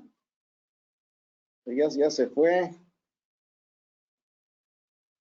No, aquí está Jorge. Sí, el benceno, como les comentaba yo, cuando deja uno un rato. No, aquí estoy, Inge. Sí, Jorge, ¿quieres comentar algo? No, es que yo tuve un conocido en una planta lechera aquí. Ajá. Y ahí el amoníaco se ve que trabajaban con algo de fugas y eso. Y en unos 9, 10 años un día se enfermó de cáncer y ya no la libró, falleció. Ay, caray. Entonces, bueno, el amoníaco ya se sabe que es Es que estabas hablando de cómo se producen cánceres, ¿no? Por X factores. Entonces, Sí. puse ese. ¿Vale? Ok. Sí, aquí como dato adicional en lo que el arquitecto resuelve el problema ya en su máquina, me faltó comentarles sobre el derecho de vía. El cálculo de un derecho de vía no se consideran los campos electromagnéticos. Como ven en este ejemplo que viene una norma de la CFE que me mandó Raúl Cruz. En este ejemplo del cálculo de una línea de transmisión de 115,000 volts con estructuras tipo H de un circuito semiflexible en zona urbana. Como ven, según los datos que se requieren para hacer el cálculo del derecho de vía, no hay nada relacionado a los campos electromagnéticos. Se habla de los conductores, el diámetro del conductor, peso unitario del conductor, la flecha, que ahora sé que es la catenaria que produce la línea en el aire, la presión de viento, el claro medio horizontal, el claro vertical, el peso de la cadena de aisladores y del sistema de soporte, la longitud de la cadena de aisladores. O sea, hay varios factores para calcular el derecho de vía, pero los campos electromagnéticos no están considerados. Yo creo que Ingeniero, disculpe que lo interrumpa. No me deja, le mandé mi presentación ahí por vía WhatsApp para ver si me puede apoyar usted ok. la pueda presentar y yo ya le voy dando seguimiento. Sí, claro, cómo no. Déjame nomás ¿Qué hacer este otro intento. cambio? Es que tienes dos José Granados aquí. Yo creo que te lo puse en el no, en el que no estás como doblemente aquí en la lista. Entonces, a ver, deja ponerte en el otro. A lo mejor ahí sí ya puedes. A ver, ahí estás ya como presentador. En el otro, dale a la pantallita a ver si se puede. Si no, ahorita vemos la manera, ¿no? Ok, es que me sacó y me volvió a dejar entrar. ¿Le voy a dar otra vez? Sí, cómo no. No, ¿Qué? no me deja, ingeniero. Yo creo que va a ser más fácil que presente usted. Ya le envié la presentación y ahí le vamos dando seguimiento. Por favor. A ver, permíteme. Aquí ya te identifiqué con lo que estuviste hablando. Se supone que es déjame ver. Pues que tienes tu nombre doblemente aquí en la lista.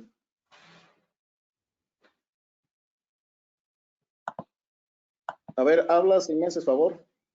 Ya me dejó compartir, mire. Ah, excelente. ¿Ya ves? Sí, estaba en esta Perfecto. confusioncita aquí que tienes dos nombres en la lista. Entonces te lo Sí. puse donde no era. Bueno, aquí ya se ve la pantalla, ¿verdad? Sí, así es. Ok, bueno, pues primero que nada, muchísimas gracias. Voy a tratar de ser muy breve un poquito para no extenderme y no, robarles mucho tiempo. Primero, pues, pues agradecerles mucho por la invitación y bueno, y platicarles un poquito mis experiencias como arquitecto en este tipo de especialidad, que es un poquito en relación a lo que es la salud del ambiente construido, la salud del hábitat. Bueno, vimos un poquito la parte de la normativa y en la parte de la normativa comentábamos con el ingeniero Salvador un poquito de las diferencias que hay entre las diferentes normativas. Y quisiera iniciar por esta parte, ya que nosotros para hacer todos los estudios de radiación electromagnética, que es una de las áreas que trabajo ya también desde hace algunos años, pues trabajamos con lo que es el Instituto de Biología, que es la parte de la biología del hábitat, que tiene varias categorías dentro de sus consideraciones. Es un instituto alemán que nace en 1983 y que reúne diferentes criterios para desarrollar un entorno de vida saludable. Pero dentro de esas categorías, nosotros para la cuestión de radiación, de medición de radiación electromagnética, utilizamos precisamente, como lo ven aquí en la parte de clima interior, minimizar campos electromagnéticos y ondas de alta frecuencia. Este es el que me voy a referir en este momento y aparte de todo lo demás que maneja de manera complementaria, pero les voy a mostrar ahora un poquito, aquí la pueden ver, lo que es los valores indicativos. Y sí hay una gran diferencia entre lo que se revisó hace un momento con los valores que maneja esta normativa, que es muy acotada en sus valores. En relación a los campos eléctricos alternos, nos habla de valores igual volts por metro, no significativo menores a 1, de un significativo entre 1 y 5, y a partir de 5 ya nos habla de un valor fuertemente significativo. En las otras normas estábamos hablando de valores mucho más altos, ¿sí? Entonces hay una gran diferencia y esta normativa, la Biology, no solo lo tiene esta institución, sino hay diferentes certificaciones alrededor del mundo y algunos otros países como Australia y Suiza, pues también tienen estas consideraciones en ser muy limitantes en los valores precisamente que manejan. En campos magnéticos vamos a tener nanoteslas, que es diferente a microteslas los valores, y aquí a partir de 20 nanoteslas, pues ya estamos hablando que ya es significativo, y a partir de 100 nanoteslas, que serían 100.000 microteslas, pues ya estamos hablando de fuerte significativo, y si recuerdan un poquito las normas que vimos, pues a partir de 10.000 microteslas, pues ya estábamos hablando de que no había ningún problema, y con esta normativa sí lo hay. Bueno, esto es en cuanto a relación a las normas, y lo que les quiero compartir es un caso estudio que es un poquito la experiencia que les quiero compartir, y sobre todo la parte importante aquí es que hemos trabajado con gente que ya hay, está creciendo la cantidad de gente que se denomina electrosensible, que tienen, que con cualquier perturbación de tipo electromagnética, de baja o alta frecuencia, pues ya tenemos un poquito de problemas. Este es un caso en Tijuana, de hace un par de años, 2019, que todavía tenemos un poquito de movilidad, antes de que iniciara todo lo de la pandemia, pero bueno, el motivo un poquito de los usuarios de esta vivienda eran dos principalmente. Tenían un transformador cerca a su vivienda, y tenían aparte un vecino que tenía dos routers ahí inalámbricos por la casa, y tenían esta preocupación, obviamente ya tenían un poquito de educación en esta parte de la contaminación electromagnética, ya tenían varios referentes, entonces pues nos pidieron este estudio. Nada más aquí es importante, vean un poquito aquí la fachada de la vivienda, no está pegada, está separada junto a la vivienda del vecino, que es con la que tenían un poquito de problemática. Entonces, bueno, esto ya no me voy a parar mucho aquí porque ya lo revisamos, radiaciones de baja frecuencia y radiaciones de alta frecuencia. Y donde sí me voy a concentrar un poquito, pues es en las mediciones, ¿no? Nosotros medimos, como vieron en los videos de un inicio, con equipos alemanes que traen, bueno, traemos equipos para baja frecuencia y traemos equipos para alta frecuencia. Entonces, por aquí tenemos los campos alternos eléctricos, y vamos a tener los campos alternos magnéticos. Como les decía, no alcanzo a ver bien, ok, aquí se ve mejor. A partir de 5 volts por metro, pues ya tenemos problemas, y a partir de los magnéticos, a partir de 20 nanoteslas, ya empezamos con problemas. Entonces aquí una de las partes importantes para hacer estos estudios, aparte de medir los campos eléctricos, magnéticos en los diferentes puntos, por ejemplo aquí en la cocina, pues es interactuar un poquito con las actividades de la persona. Aquí lo importante es conocer dónde están la mayor parte del tiempo, sobre todo pues las zonas de descanso, donde somos un poquito más vulnerables, el cuerpo entra en reposo y estamos vulnerables a cualquier ataque por parte de este tipo de contaminación, ¿no? Entonces, bueno, aquí se hacen las mediciones. Lo ideal es hacer las mediciones en diferentes horarios. Aquí, por circunstancias de tiempo, no se puede hacer en diferentes horarios, pero lo ideal es hacerlos en diferentes horarios para ver cómo está el impacto. Y tenemos por aquí los rangos con los equipos prendidos, con los equipos desconectados y conectados y funcionando, ¿no? Realmente en la cocina va a ser muy, es donde más equipos tenemos por lo regular, y va a ser muy dado tener obviamente estas altas y bajas en los campos electromagnéticos, en ambos. Pero bueno, aquí en realidad teníamos el mayor problema más que en la parte de operación en la zona 2, porque teníamos aquí al lado, vamos a ver más adelante, tenemos un servidor. Esta casa es bien interesante porque es una persona que les decía ya tenía un poquito de información sobre todo este tipo de contaminación. Entonces es un también ingeniero eléctrico y tiene la intención, tiene la casa en gran parte pues domotizada. Entonces tenemos equipos, tabletas por varios lugares, pero con estos precedentes que ya tiene información, pues tiene la mayor parte de los equipos inteligentes cableados. Ahí ustedes me podrán decir un poquito cómo se trabaja de manera regular, pero él, la mayor parte de las instalaciones las tenía cableadas, precisamente por estos antecedentes, y donde tenemos el servidor pues es aquí al lado del punto 2.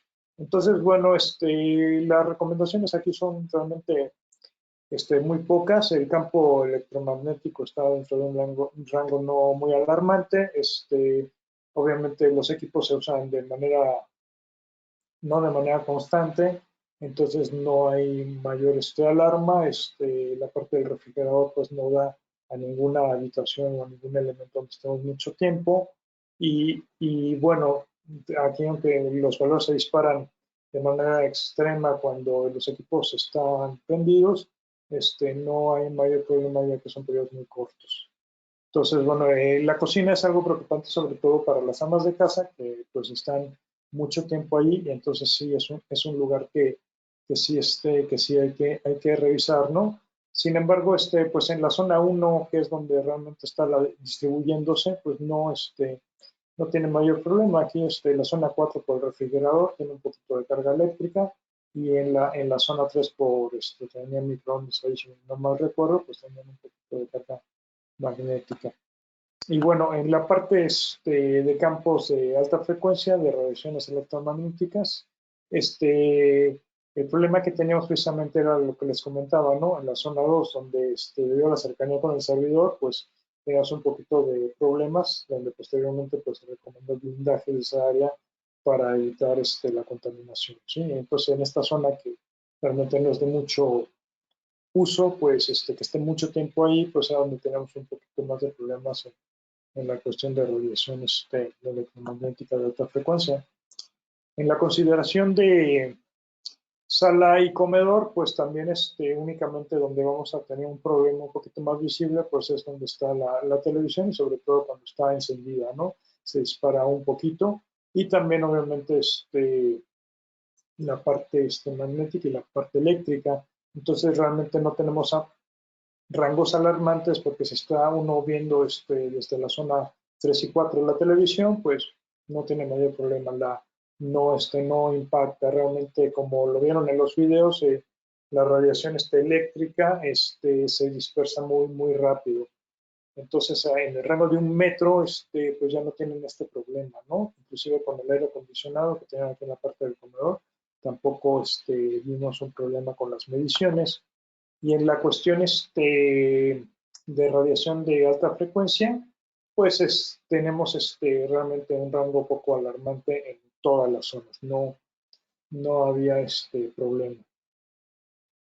Ya entrando un poquito a la zona del servidor, pues sí tenemos ahí un poquito de problema en campo eléctrico, obviamente campo magnético y alta frecuencia.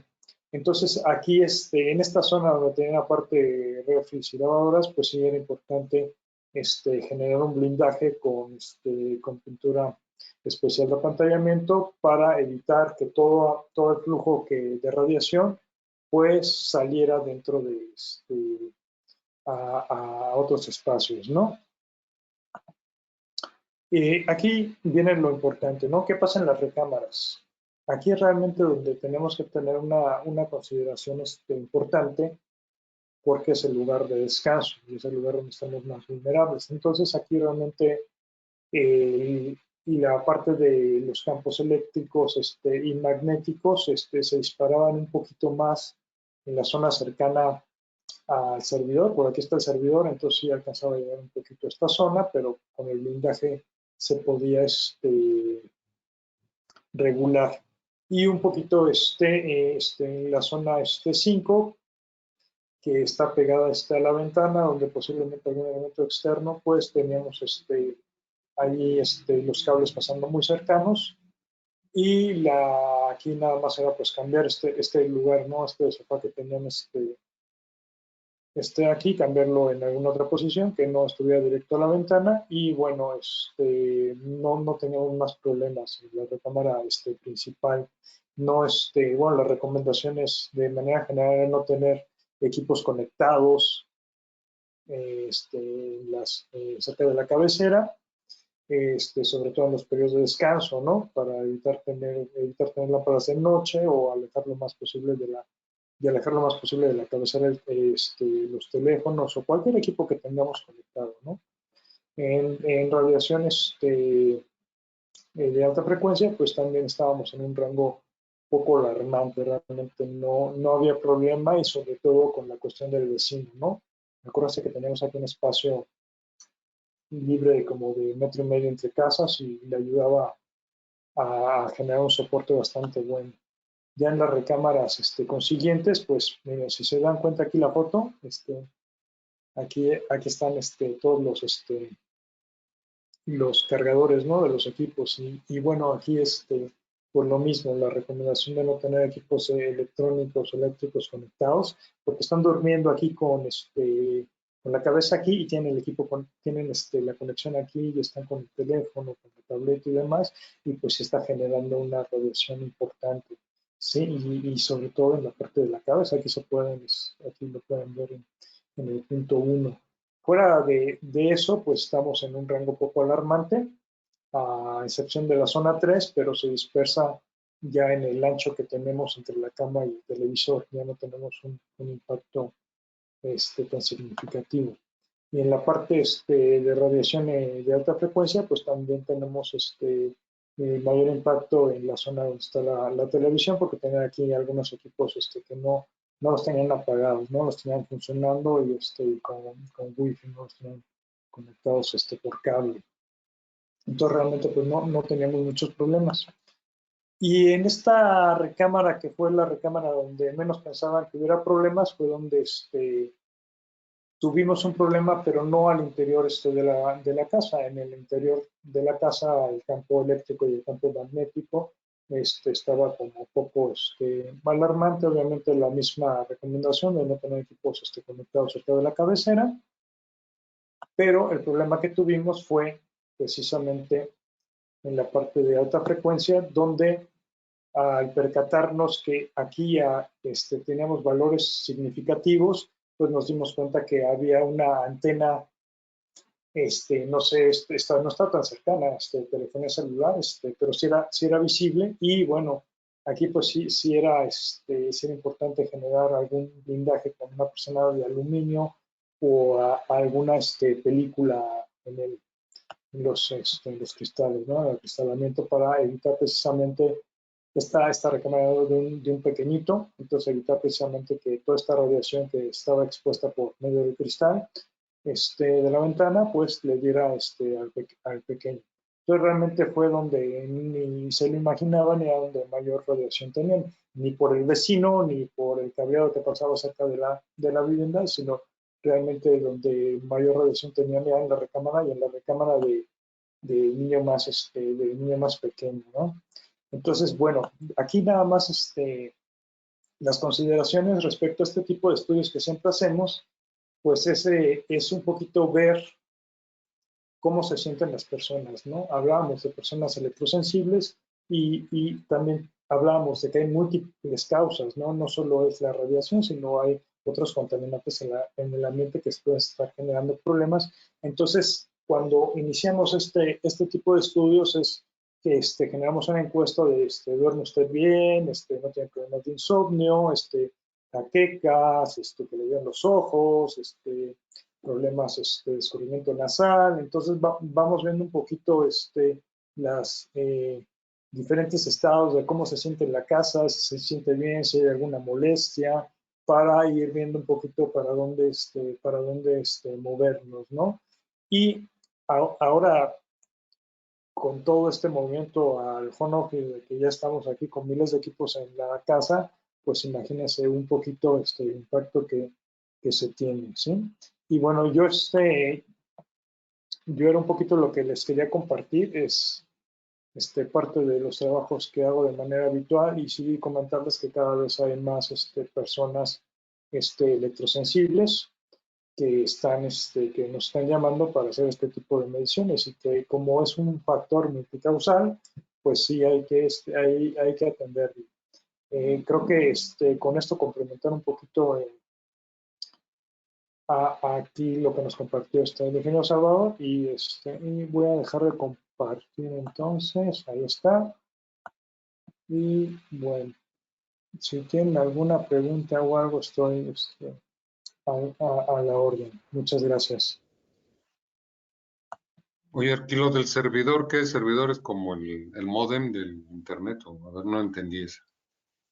Sí, la parte de servidores, nosotros normalmente tenemos la computadora y tenemos nuestro CPU, ¿verdad?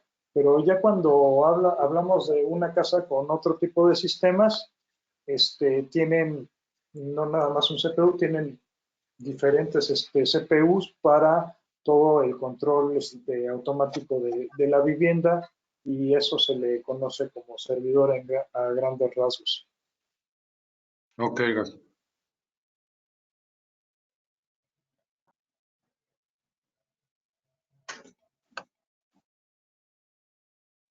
Pregunten, jóvenes.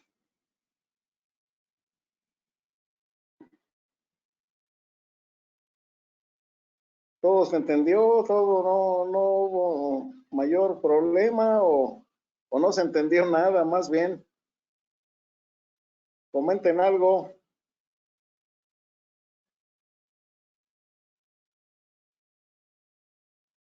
¿Todo bien?